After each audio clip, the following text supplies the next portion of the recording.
I can't leave my mother alone, I'm worried about my father. Please, can you drive? Take us to the hospital. For a moment, Bob just stared at me, but then he said, "All right," and started getting ready. Thank you. I quickly got ready too, and we headed to the hospital in Bob's car. As we drove into the woods and went a bit further, suddenly Bob stopped the car. Something seems off with the car. I'm sorry, but can you get out and check the front tire? I did as he asked, getting out of the car and shutting the passenger door behind me.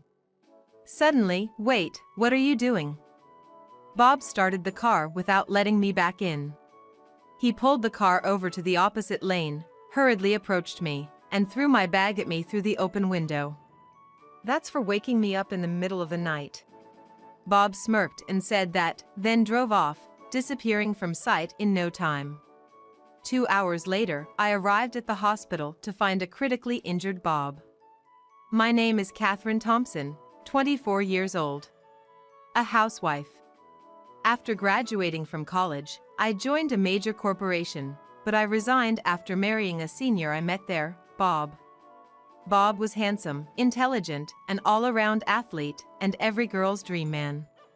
I fell head over heels for Bob the moment I saw him during a training session he led shortly after I joined the company. Like other female coworkers, I would say, wouldn't it be amazing to be his girlfriend? Back then, my feelings were more like a fan's adoration for a celebrity. The mere excitement of spotting Bob in the office or getting assigned to a task where I'd interact with him was thrilling. Then, out of the blue, Bob approached me after I was assigned to the administrative department. It was work-related, but I was ecstatic that he remembered my name and specifically asked for Catherine. That day, my colleagues kept teasing me, and I felt like I was walking on air. After that, for some reason, Bob started talking to me more often. Before I knew it, we were dating, and soon after, we were married. I had adored Bob to the heavens, but I still always wondered why he had chosen me. When he proposed, I asked him, "Bob, why did you choose me?" And he smiled and replied, "Because you loved me the most." I was both embarrassed and overjoyed to hear that. I felt validated. I believed he recognized the depth of my love and accepted it. But the reason Bob gave me after our marriage was a bit different. He said, "I married you because you were my #1 fan. In other words, you knew best how awesome I am. You made the right choice." It felt off. It seemed similar, yet different. I couldn't quite put my finger on it. But as time went on, that uneasy feeling took a solid shape, and I found myself trapped. Had I realized what this discomfort was about sooner, I wouldn't have suffered as much. Bob was, by all accounts, perfect. As long as you didn't upset him. After we got married and started living together, I found that Bob became more critical towards me. For instance, over minor things like overcooking the breakfast eggs until the yolk was too hard, or not ironing his white shirt to his liking. Sometimes, he'd suddenly quiz me on complicated economic or societal issues and chastise me for not having a satisfactory answer. He didn't like how I woke him up in the morning, or if I didn't respond to his messages immediately, or if the coffee was too weak, or if a strand of hair was in the sink. Bob would point out every little detail, never raising his voice, but always speaking to me slowly and deliberately, as if making sure I'd understand. "Listen," he'd say, "I'm telling you this for your own good. So you can be a wife that's fit for me, and not embarrass yourself in front of others. If you just do as I say, you won't go wrong." This would continue until I'd respond with, "Yes, I understand. I'm sorry, I was wrong." Once he felt I genuinely regretted my actions, he'd say, "Okay, just be careful next time." I found myself constantly walking on eggshells. Day and night, I watched Bob's expressions, kept the house immaculate, and served the dishes perfectly without a single flaw. The only thing on my mind was to avoid being scolded, that was all. Yet, as I grew more weary, Bob would comment, "You know, Catherine, looks do matter. Lately, you look so tired all the time. What would people think? You should always look your best as my wife. He'd then insist on buying me expensive clothes and makeup or send me to salons and spas. Bob was well off, so ironically, the only thing I didn't need to worry about was money. I also strained my nerves to enhance my appearance as he ordered, and as a result, people around me would say things like this. "Catherine, you have such a wonderful husband. I'm so envious. I wish I could have married someone like Bob. Oh, how I wish I could trade places with you." I probably would have said the same thing if I saw it from their perspective. But the reality was hell. If it was possible, I wished someone would switch places with me. Desperately following Bob's orders, before I knew it, 2 years had passed. Underneath my smiling facade, I was slowly losing myself. Then, an incident occurred. Late one night, my smartphone rang, pulling me from my momentary dream world back to reality. I quickly grabbed my phone, checking on Bob, who was sleeping next to me. He seemed to have woken up and turned over in bed, looking irritated. The call was from my mom. "Hello, what's going on?" "Oh, Catherine, your father." Mom was calling from the hospital. My dad had a heart attack and was undergoing surgery. "What? Dad?" I could hear my mom crying on the other end. "Okay, I got it, I'm on my way." I hung up and turned to Bob. "What's the matter at this hour?" The clock was ticking past 1 a.m. "I'm sorry, but..." I explained the situation to Bob. "I need to go to the hospital. Can you drive me there?" Bob stared at me silently. It was a critical situation for my father. Surely, even Bob would agree to drive. Though I had a driver's license, I wasn't allowed to drive Bob's car. "I can't leave my mom alone. I'm worried about Dad. Can you drive? Please, take me to the hospital." Bob continued to stare at me for a while, then finally said, "All right," and began to get dressed. "Thank you." I quickly got ready, and we headed to the hospital in Bob's car. The hospital was about 7 to 8 miles away, and it would take roughly 10 to 15 minutes by car. The main road leads straight to the hospital. However, Bob took a detour onto a side road. "It's the middle of the night. This way is faster." "Is it?" I was grateful that Bob was trying to get me there as quickly as possible. Even though he's always tough, he truly cares for me. That's what I believed. After driving on the side road for a while, we entered a forested area. I recalled him mentioning that this route was more scenic during our drives. Suddenly, Bob stopped the car. "The car seems to be acting up. Can you check the front tire for me?"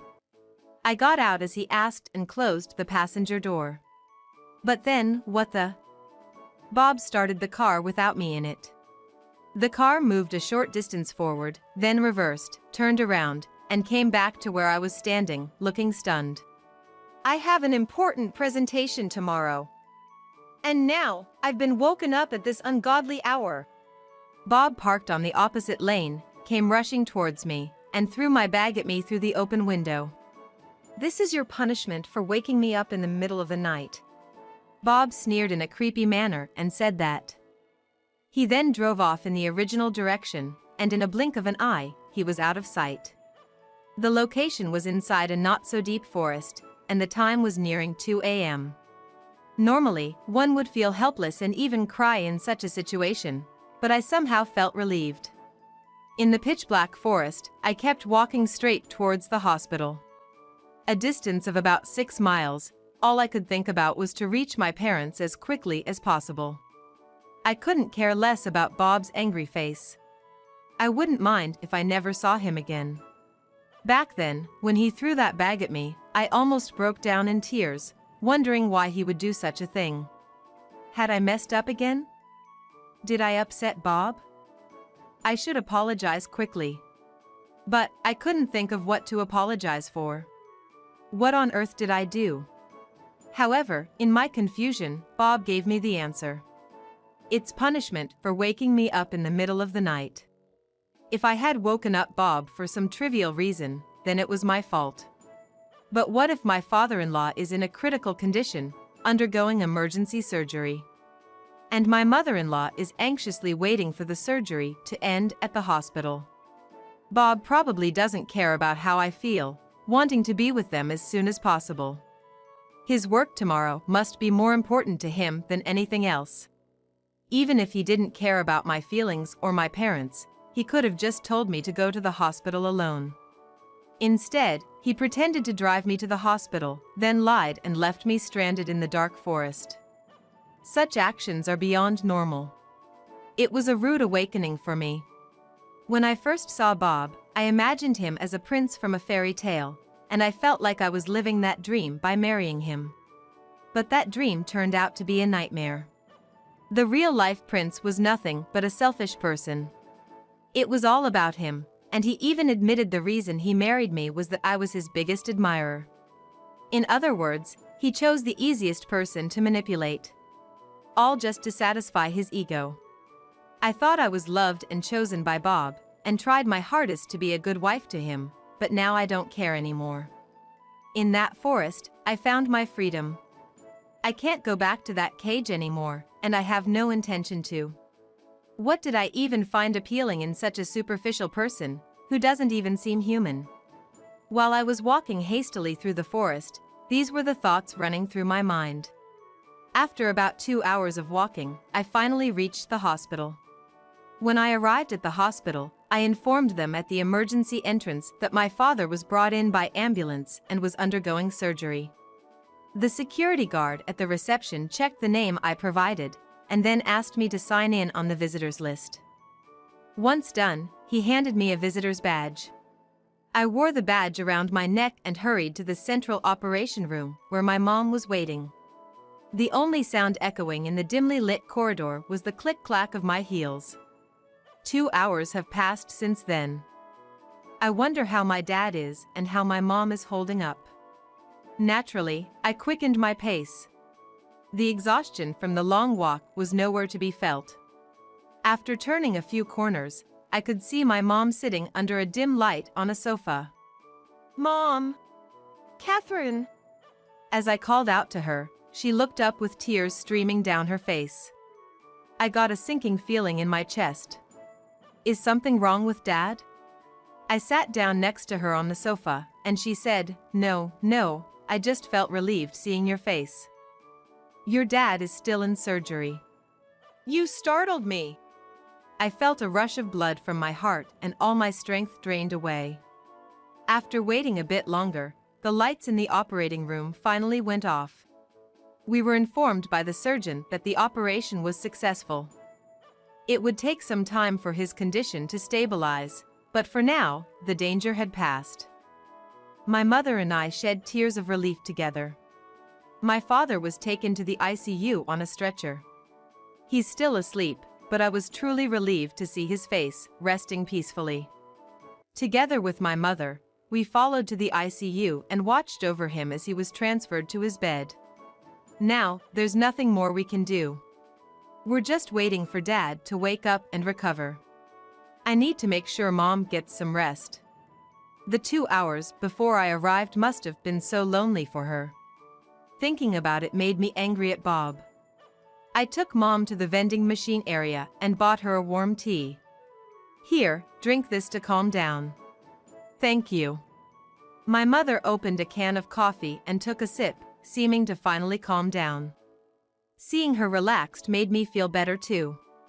As we sat in the coffee area before dawn, a nurse approached us. "Excuse me, are you Catherine Thompson, wife of Bob Thompson?" Oh, yes, that's me." The nurse had seen the name I filled out in the visitor's book and wondered if it might be me. "Last night, around 2 a.m., your husband was brought in by ambulance." "What?"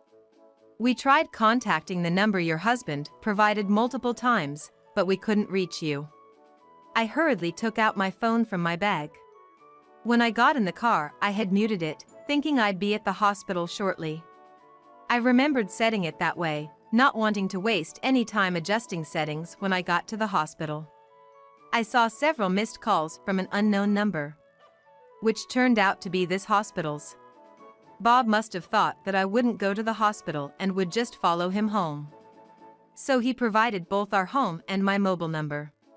He probably never imagined that I, left alone in the woods in the middle of the night, would walk over 6 miles to the hospital. I explained that my father was also being treated here, apologized for missing the calls, and inquired about Bob's condition. Apparently, after leaving me behind, Bob had an accident on his way home. He's alive, but both his legs are broken and he needs surgery. That's why they had been trying to reach me. I asked my mother to wait while I went to see Bob. It's quite something, having both your husband and father in here at the same time. The nurse said that to me with a sympathetic look, but I only felt sorry for my father. I couldn't care less about what happens to Bob. Of course, I have no intention of taking care of him. However, there's no need to say such things to someone who doesn't know the situation, so I just smiled vaguely. By some stroke of luck, Bob was having surgery in the operating room next to my father's, and he was in a private room near the ICU. There was a nameplate at the room entrance that read Mr. Bob Thompson. It's the best private room, and apparently, it was Bob's request. I entered the room with the nurse who had shown me the way. Bob was suspended with both legs immobilized, looking utterly pitiable. As he tried to speak to me, he realized I wasn't alone and said, "I'm sorry for putting you through this, especially with your father in such a state. I'm glad you came." "Nurse, I apologize for the trouble," with a forced smile. When the nurse left, and we were alone, Bob's face took on that lecturing look he always has. "Where the hell have you been? Why didn't you answer the phone right away?" "I've been stuck here, struggling." "Tell me where you've been," he demanded in an accusatory tone. "Where do you think? You told me my father had surgery, right?" Obviously, I was at the hospital. Bob looked genuinely shocked by my response. "What's with that tone? Haven't I always told you to speak politely and gracefully? I won't tolerate such language," he chastised, quickly regaining his composure. He still seemed to think he had the upper hand. "Why should I be so polite to you? To someone who deceived me and left me in a forest in the middle of the night? I don't feel the need to show such consideration." "What did you say?" Bob glared at me, saying, "Is that how you address your master?" in a calm yet restrained voice full of anger. "Master, I see." He's always thought of himself that way. His attitude wasn't that of a husband to a wife, but of a master to a servant. But I'm not a servant anymore. I reclaimed myself in that forest. I confidently retorted. I don't have a master. I'm a free person. Seeing my firm stance, Bob's face contorted in visible anger. Is that what someone who's been taken care of should say? Well, is that what someone who's been cared for should say? What? Ah. Perhaps shocked by my words, Bob jerked, causing pain in his immobilized legs and letting out a cry of pain. I coldly looked down on Bob, with his fixed legs, unable to do anything, his face twisted in pain and drenched in sweat. "Guess you got what was coming to you," I said, a chuckle naturally following my words. I laughed, and Bob cried. The roles had reversed. The thought made me laugh even harder. "What's so funny? It's all your fault I'm in this mess. Don't you feel guilty?" Bob asked tearfully, but still defiant. "My fault? No, I think it's someone who left his wife in a forest and hurried home." "Serves you right," I countered. Bob looked at me in disbelief, seemingly a mix of shock and fear in his eyes. His wife, who had always been obedient and looked up to him with admiration, was now confronting him with cold words and glances, as if a stranger. He looked disturbed, his eyes darting around. I realized he was just a small, insignificant man. I felt ashamed for having feared and acted so subserviently to this man for so long. "We should break up," I spoke firmly. I don't see any point in being married to you anymore. I'll wait until you're discharged from the hospital, so please prepare yourself in the meantime. I'll pack up our stuff at home. Don't be ridiculous. I'm never gonna leave you. Do you realize how much time and effort I've put into this relationship?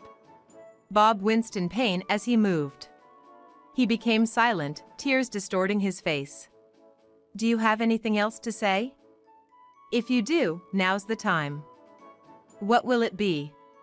Despite my words, Bob just continued to cry, unable to respond. Nothing, then? All right, I have to go care for my father. Take care and goodbye. I left the room, leaving Bob groaning in pain. My father woke up later that day. Holding hands with my mother, tears of joy streamed down our faces. Although it would take time for him to be discharged from the ICU and be mobile, it was a relief to know he was stable. I returned to my family home with my mom and shared my decision to divorce Bob. My mother was initially shocked, but after hearing my side of the story, she nodded in silence and welcomed me back home. She never imagined that her daughter, who she believed was living happily, was being treated so poorly. I never told my parents the truth, trying to present a facade of a happy marriage. I even tried to convince myself that I was a happy wife. I cried at my mother's understanding and for making them worry. I wept and wept until I began preparations for the next step. First, I started looking for a lawyer experienced in divorce cases. This was surprisingly easy, because a friend of mine worked at a law firm. I met with a few lawyers and decided on a female attorney who has assisted many women like me suffering from their husband's emotional abuse. I gained an experienced and powerful ally. Just when Bob was in the hospital, I organized my belongings and prepared to leave the house.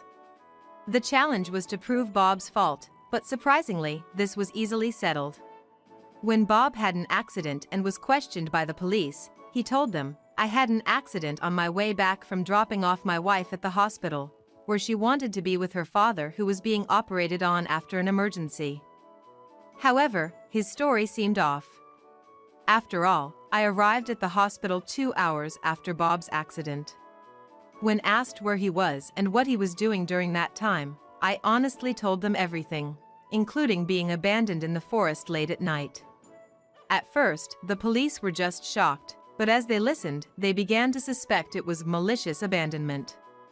Many people, not just the police but also those involved with insurance, his company, and others, eventually found out the truth. Every time, Bob kept making mistakes, and I'm grateful for that. In this way, I was able to prove how much Bob had belittled, neglected, and hurt me during our 2-year marriage. He was deemed at fault due to emotional abuse. Though it was a short marriage of only 2 years and I never had to worry about finances, I was able to secure a satisfactory amount in alimony and divorced Bob. After the divorce, I returned to my family home and took care of my father for a while. Fortunately, my father's recovery was smoother than expected, and he seems to be getting back to his regular life without any lingering effects. My father's workplace has told him he can return after a brief hiatus, and he's deeply grateful for that. Luckily, I got a job at the law firm that assisted me during my divorce. A friend of mine got married and was moving because of her husband's job. Thanks to my friend's recommendation and the lawyer who had seen my true nature during my interactions with Bob, the hiring process went smoothly. Thus, our family of 3 is slowly moving forward. Bob has completely lost his trustworthiness since our divorce.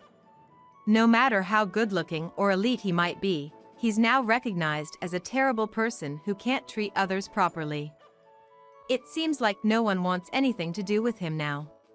A former colleague reached out wanting to talk. Apparently, after Bob recovered from his injuries and returned to work, he was going around saying that I was a terrible woman who abandoned him when he was injured.